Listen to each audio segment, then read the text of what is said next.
jumping forwards just a few centuries. But this, I think, is a really nice passage because it's describing improvised counterpoint, chant sur le livre, really at the end of the 18th century. Um, and he's describing not just the practice, and actually it's a pretty extensive manuscript treatise with a whole load of examples at the back. Someday, somebody, maybe me, will make a transcription and a translation of it. It's a wonderful thing. But here in this passage, he's describing his mental process as he's improvising, as he's composing on the spot, as it's sometimes described. So, shall I just read it? It's a nice little Yeah. segment. Um, Maybe it's just worth saying that this is just this is in the context of him saying that this sort of chant sur le livre where everyone is improvising at the same time is a horrid sort of music. He says that it's such chaos. It sounds like sounds awful, and it's somehow a disgrace and an insult to God or something. He says at some point. So it's really quite a dramatic passage. But this is a really beautiful section where he describes the process of it. So I have just heard a fugue. I'm going to respond to it. I begin, and at the same time, I hear one of the other musicians who begins a series of dissonances, all above a cantus firmus, this is. I must abandon my fugue, my imitation, I suppose, and seek to accompany them. I myself want to make syncopated fourths on my plain chant. Will the musician who sings with me know how to adapt his singing to it? He will maintain his melody, I will maintain mine, the third musician another, a fourth, perhaps a fifth, a sixth, all according to different principles. So it's quite amazing, I think, because he's really describing the process of hearing someone else do something, changing, adapting, realizing that the other person hasn't adapted, realizing that you're surrounded by lots of people doing all these interesting things at the same time. And the result is, as he says in the next sentence, I promise, a bit of a mess. So I love this. I think it's a really fascinating passage. This is 18th century, right? This is 18th century, yeah. So I leapt forwards a few centuries in my collection of quotes. Is this like contrapunto alla mente, but in the 18th century? Yeah. So chant sur le livre, contrapunto alla mente, cantus super librum. This tradition basically survived, particularly in France and Flanders, survived well into the 18th century. There are some early 19th century sources which talk about it, although mostly, as far as I found, they tend to talk about it in the past tense as something that happened in the author's youth and that sort of thing. But it's really quite a vibrant tradition during this period, and seems to have been pretty cacophonous at times as well. Does it sound like Renaissance music, even in the 18th century? So stylistically, it's a bit of a hodgepodge. Yeah, in many ways, it does actually sound quite a lot like Renaissance music.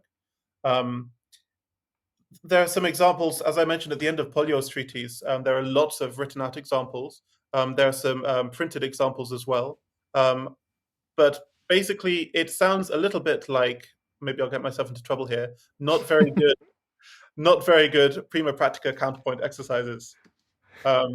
I actually, if you want to draw up on your screen, I've made an edition and translation of an earlier 18th century source on chant sur le livre by Marchand, and you can find it through Elam Rotem's wonderful early music sources. He has a section called Pi, Please in English.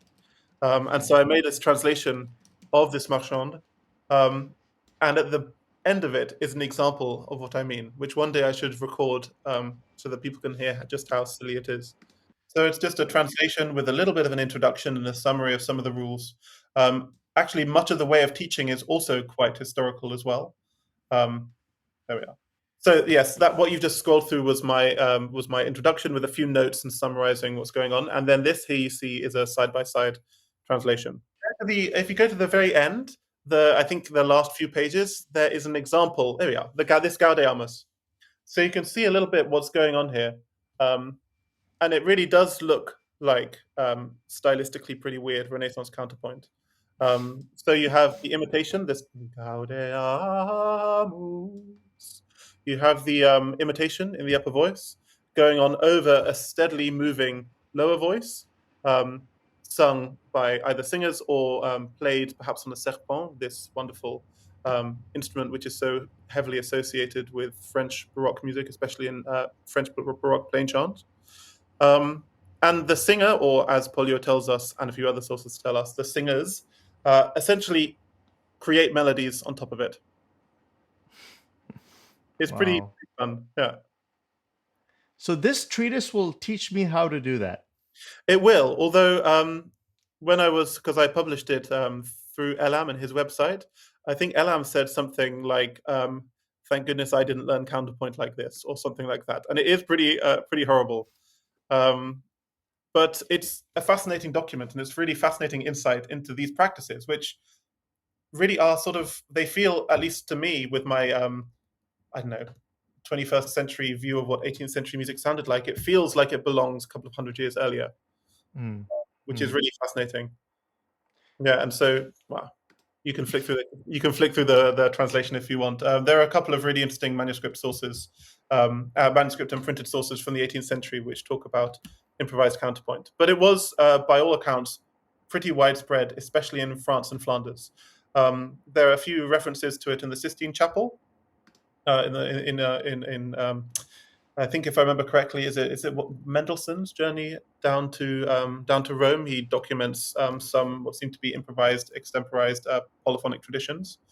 There's a little hint of it in the beginning of the 18th century as a sort of pedagogical exercise in England, from what I could find, but not a huge amount. And there's a really fascinating passage at the end of the 18th century, um, which suggests something similar about chorale harmonizations in Germany, which is interesting.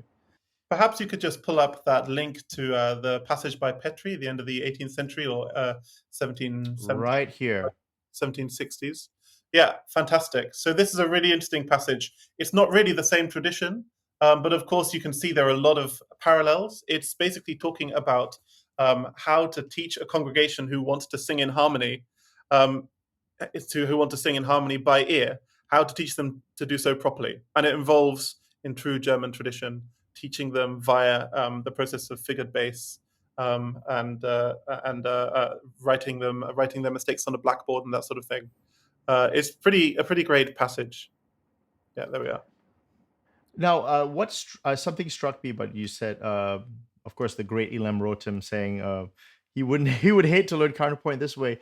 I have in my mind that the ideal way is some sort of contrapunto all'mente, singing solfeggio, hexachordal solfeggio, because I'm of course biased, and that's what they did in Naples. So something like that, which is like you're in a church, you're singing lots of sacred music, you're singing improvised counterpoint. Uh, what would be a way that, because this French way that you just mentioned, Mhm. maybe it might be a little cacophonous, but maybe can you comment on, was that used to teach people how to learn music, or is that just the established way of singing? So whether this source or not, this Marchand, which I translated, was used specifically as a textbook is difficult to say. If I remember correctly, in the preface, he says that it's actually to make the lives of teachers easier. So it's perhaps a way more of transmitting the rules. What I mean, and perhaps if I may, what Elam might have meant when I say it's not the nicest way to learn counterpoint, is perhaps that it clashes a little bit with some of our modern sensibilities. And actually, there's a nice passage in the early 19th century. Well, I can't remember who it's by.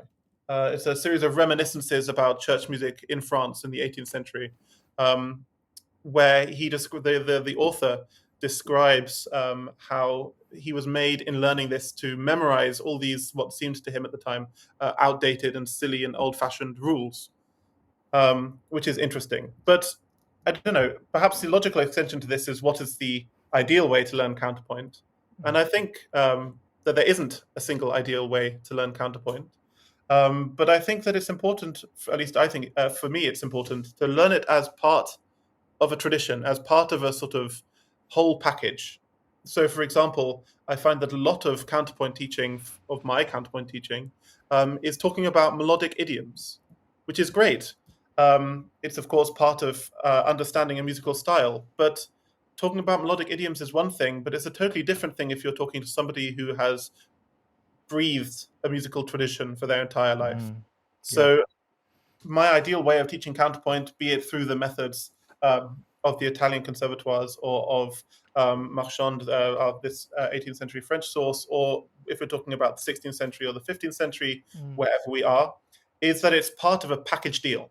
So I would hope that I would hope that it comes with solmization, a solmization system which is appropriate or contemporary to the tradition of counterpoint that you're trying to teach, a firm background in plain chant, um, a strong and consistent interaction with the repertoire or the style that you're trying to write in. And I think that those things are all a really important part of learning how to write counterpoint.